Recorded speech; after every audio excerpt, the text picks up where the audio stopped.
Hello, everybody, and welcome to the Bright Founders Talk at Temi. Temi is an international software development company that designs, builds, and delivers software for sustainable businesses and promising startups. My name is Matthew. I'll be your host today, and I'm joined by Alison Ettridge, who is the chief believer and CEO of a company called Stratigens. How are you today, Alison? Very well, thanks, Matthew. Great to meet you. Thank you very much for joining us today. Alison, you spoke to me a little bit before we started about what you do. Could you tell our viewers and our listeners, please, a little bit about Stratigens and your role there? Yeah, of course I can. No problems at all. So Stratigens is a labour market analytics piece of software. To put that into layman's terms, companies do really bad workforce planning all the time. And yet there's a whole bunch of stuff that's going on in the world today that means it's more important than ever for them to have the right people in the right place at the right time. And so Stratigens extracts and categorises all the messy data about people, skills and jobs in the world and puts that into a format that business leaders can understand so they can do faster, smarter, better workforce planning. Fantastic. And let's go back a little bit. I always like to kind of work in a circle. And I'd like to start in the beginning of your story. So where did your sort of journey really begin? Was it in school, university? Were you out? Was it halfway through your career? Where did everything begin for you? That's a really good question, Matthew. I feel a bit like a fraud when I talk about being an entrepreneur because I spent 25 years in corporate life and always slightly rebelling, always working with businesses that were at the front of a sector, if you like. So, I was kind of always in this kind of cutting edge piece. So for the older of your listeners, I was part of the commercial team on monster.com before anybody had heard about internet recruitment. So all of these different pieces. And then more laterally in that career, there were a couple of things that happened. So one, this was pre-COVID and I was doing an awful lot of travel and I had a little girl and I came back from work. I'd done a 4-day trip to Singapore and I came back from work and she was 3 and she looked at me and said, "Mummy, I like it when you're here." So that niggled. I loved my job, but that niggled. And then I guess more importantly and aligned to that was I then was working and running a business that was owned by a FTSE 100 company that was a research business that looked at information about people, talent, skills and jobs, right? And I noticed that I was paying my researchers to look online for data. So I was like, well, okay, if I'm paying for them to look online, then I can use technology to do that. And the second thing that I noticed was that all of the work that we were delivering to our clients was always kind of after they'd made a stupid decision. So we were delivering project work after they'd made a stupid decision to help them understand how to not make a decision like that again. And so I just thought, actually, I can build a piece of software that stops companies making stupid decisions. So those two things collided and I went, right, off we go. Let's have a go. Fantastic. What did it remind me again? When was that? What year, more or less? Yeah, so 1992. I'm definitely going backwards now. So sorry, wasn't that long ago at all. 2019. So that's where the 19 comes from. So yeah, 2019. I went out for market. So we were pre-product, pre-revenue in 2019, and we took a year to build Stratigens. But actually, I before we went to market and before I went, this is what I'm going to do, I had got a long gardening leave notice, right? I worked a long notice and then I had gardening leave from my corporate life. And my husband said, "What are you going to do now?" And I said, "I don't know." So I did 100 coffees in 100 days with people. And the first 10 were people that I knew, right? So they were HR directors who in big corporates who I knew. And then every single one of them, I asked them to introduce me to somebody else that they felt was going to be valuable for me to have a conversation with. So I then had conversations with each of them. And I kind of had got 2 or 3 things bubbling away in my head as potential ideas for next steps. And actually, Stratigens was the third. It absolutely wasn't the front runner. It was the third thing that I just thought, maybe I could do some stuff in this area.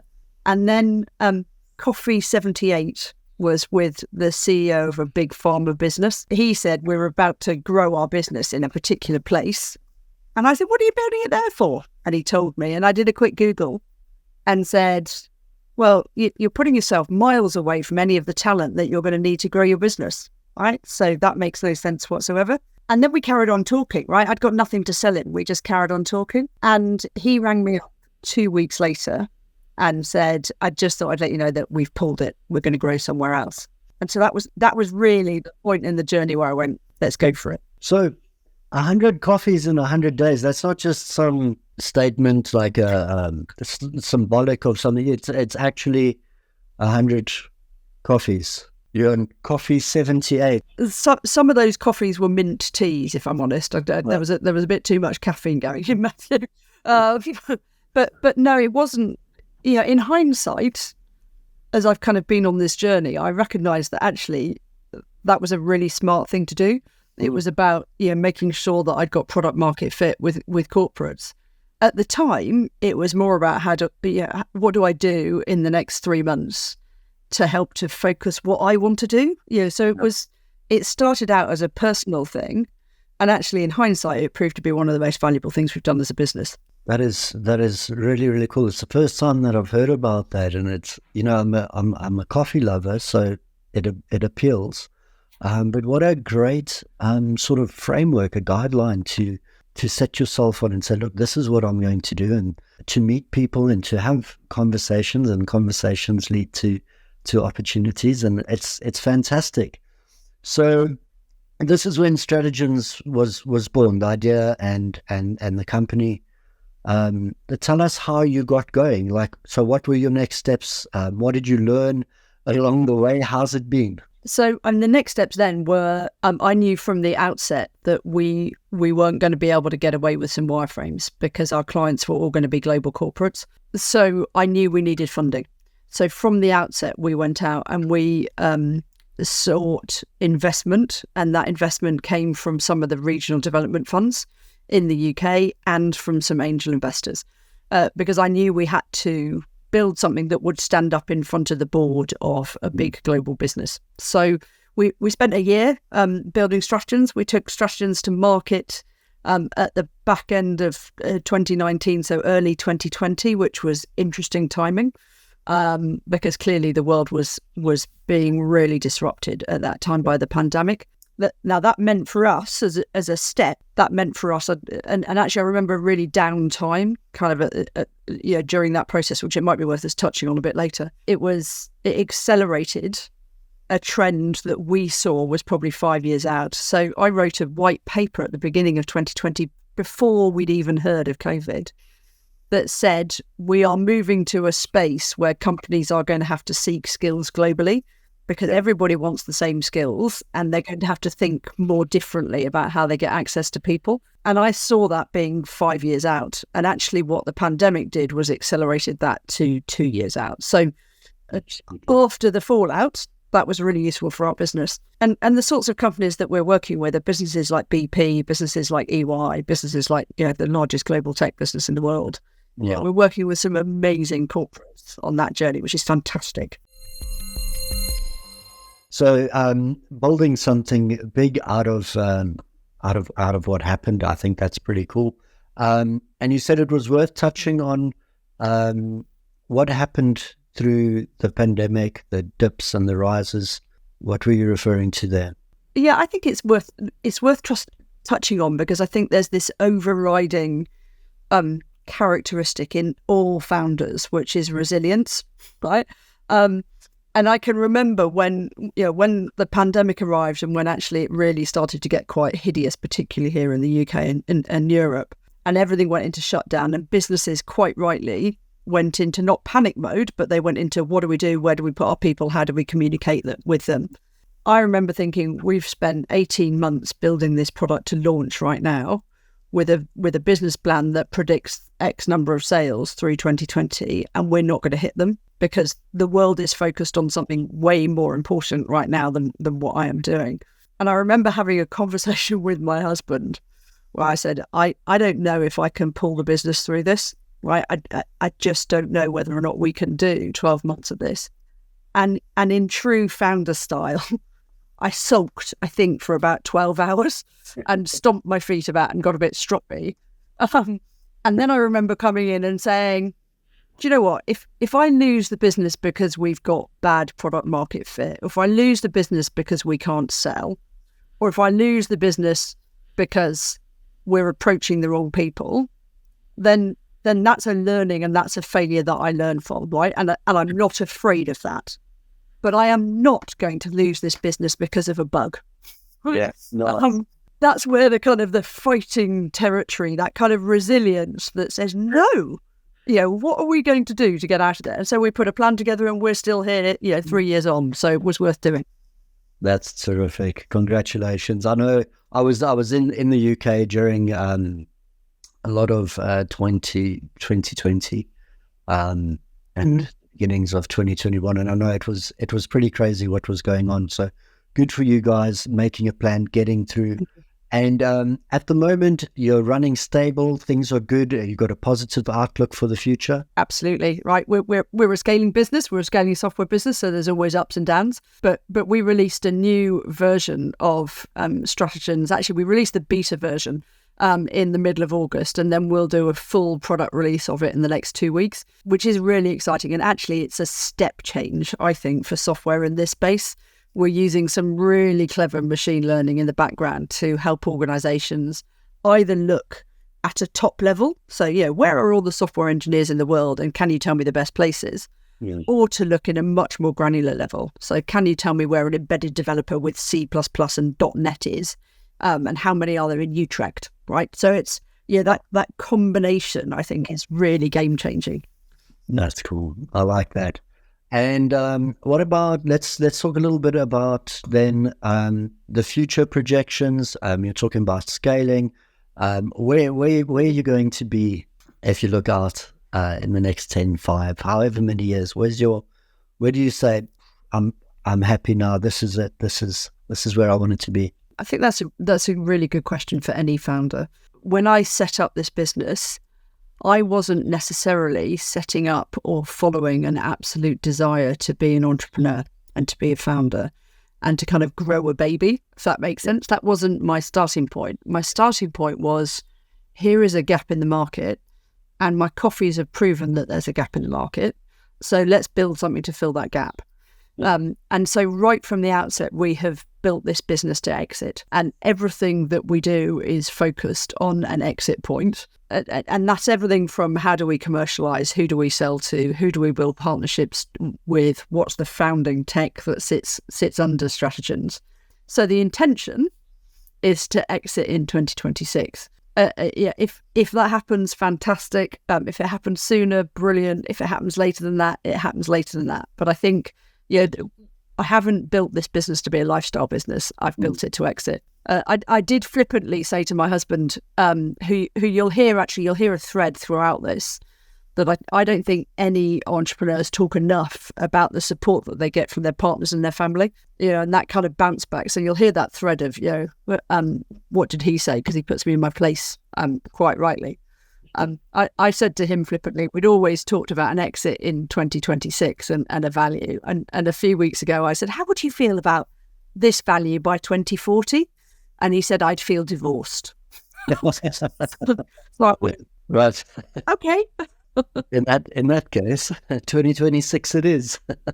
Nice. Let's talk a little bit about that. Let's talk about the role of the family. And, you've mentioned that you have a child. I think you said you have a girl and you have a husband, and obviously you've got to be able to spend time with your family, quality time with your family. You've got a responsibility to the people at work, and I can hear your husband's obviously very supportive of you.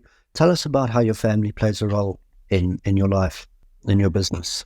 So they have to be the most important thing, right? Yeah. So I increasingly through this journey, I recognise how incredibly lucky I have been to be brought up in a way where my folks taught me that you have a go, you do it and you do your best and you have a go. And that gives you this underlying confidence to say, this is what we're going to do and this is how we're going to do it.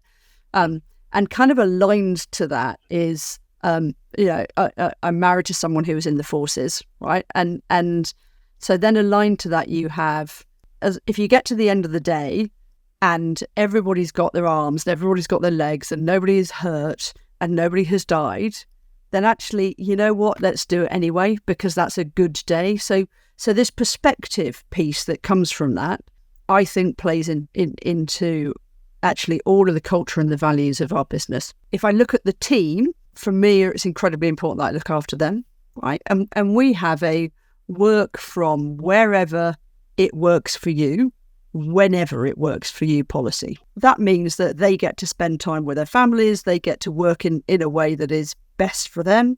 And yes, there's a focus on deliverables. Of course there is, right? It's important that we all deliver our roles. But that forms an inherent part of our culture as a business. Do I think that I am as good at doing that and applying the same to my own time and my own family? 100% no. And I told you the story of, broken right wrist at the moment. Yeah, I work before the world of Ettridge wakes up. So it is not unusual for me to be wide awake and working from 5 o'clock until 7:30 in the morning. And then I will quite often work late into the night. And if my family are not here, if they're doing something, and I'm not involved, then it will be me and my laptop. So I guess there's a constant balance, isn't there, between how do I keep everybody happy? And that's particularly tough as a mum, right? And I don't mean to be gender specific, but it is particularly tough as a mum because you have to be the one that's there to give the hugs and the support and it's okay, and all that stuff, even if you're feeling rubbish. But I think that perspective that I talked about, what's the worst possible thing that's going to happen, right? Okay, as long as that doesn't happen, everything else is all right. We try and stick together as a family and kind of keep that at our core. You were telling me about what your daughter said to you when you got home from one of your trips and how that changed. And now, you're doing what you're doing now, and obviously you've got a much better, let's call it a work-life balance, but, whatever the label means. So you're happier this way around than you were when you were traveling, right? So I'm still doing a lot of traveling, right? So that hasn't changed. I think what has changed is it's traveling on my terms, right? And to my timeline. So that means that it is all much more manageable. And that makes me sound like I was very stroppy in corporate life, but actually it isn't. It means that, things like, we only do travel during half-term holidays, right? Yeah, good example, right? Or so actually I'm running having just said that, I'm running a conference in Ireland, so I'm popping over to Dublin for a couple of days in the first week of half term, but my daughter will come with us, right? Yeah. And she'll come with us and she'll kind of go and do stuff and experience Dublin during the holidays. I couldn't have done that in corporate life. Yes. So there's still a balance that needs to be held, but it's that flexibility. Yes. That I think makes a really big difference. Oh, that's cool. I like that. I'd like to touch a little bit on your team. As you said earlier on, you didn't get into this sort of like on purpose, this entrepreneurial sort of idea, and everything kind of happened. You must have learned a lot about yourself along this journey. We've spoken a little bit about going through the pandemic, and tell us a bit about your team, building your team and getting the right people around you. How did you go about doing that? I have got the most fantastic team. And I think there's two sides to the team. And the first side is the data and the tech team, right? So the most important roles in our business are data engineers, data scientists, and software developers. And they're the most important roles because they are what makes Stratigens work. And they're also the roles where I am least experienced, right? So I didn't have a tech background. I built this having spotted a hole in the market. And we were really lucky. One of the best decisions that we made was to base our business in Wales, where we've got the most fantastic links with universities and brilliant universities that spit out master students. And we have partnered with the University of South Wales, and we've partnered with Cardiff University particularly to support graduates as they're going through their masters.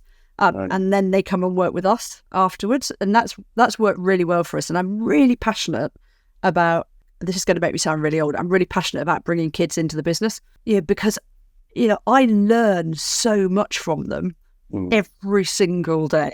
I learn from them. And we're creating this hub that is around them. So there's the kind of tech team. And then we've got the kind of the sales, the marketing, the commercial team, right? And I think what's interesting is that we are in a market that, broadly speaking, call it talent intelligence, right? And if you look at talent intelligence, broadly speaking, that is the use of external data to inform an internal decision, right? So data around people, skills, and jobs. But the market is nascent, and what we are doing in the market is nascent. And as it gets more mature, the market gets more crowded and it gets more messy, and the terms all get really, kind of confused. And what the team has done is really helped us to cut through that noise and really helped us to be seen actually as world experts in this space.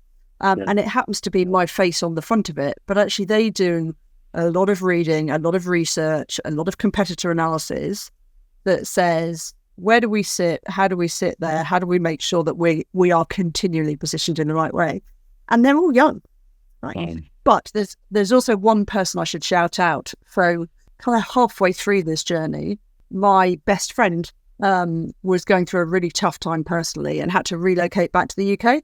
And she said, I don't know if I have a job. And I said, I'll give you a couple of hours work a week, right? We'll get you sorted. Don't worry. We'll find something to do. And so what started out as a kind of a part-time gig for let me see if I can get you some work to help you out has turned into a lady who we call head of getting stuff done, who works with us full-time.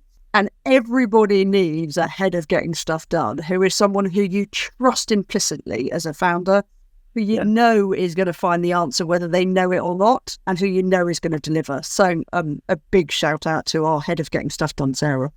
Fantastic. I like that. Head of getting stuff done. What an awesome job title. Alison, one last little question for you.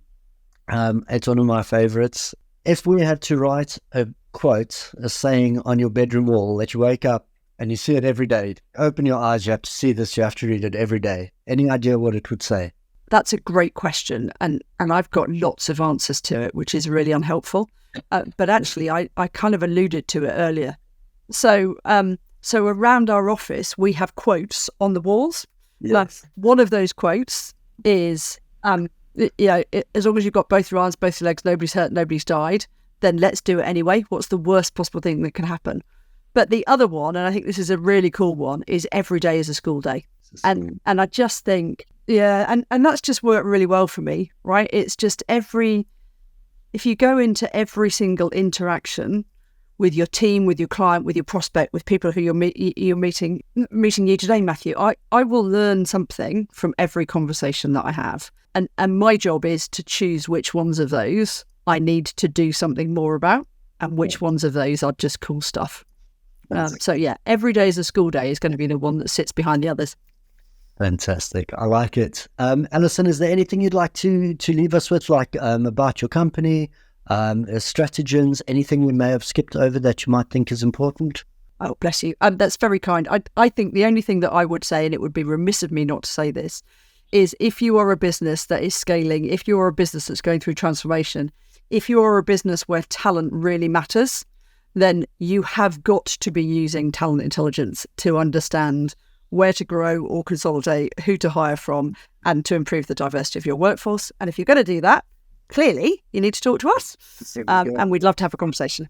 Fantastic. Alison, I want to thank you again for your time. It's been very cool talking to you. I've really enjoyed it. And we'll be keeping our eye on you and wishing you all the best for the future. Bless you. Thank you so much, Matthew. I've really enjoyed it.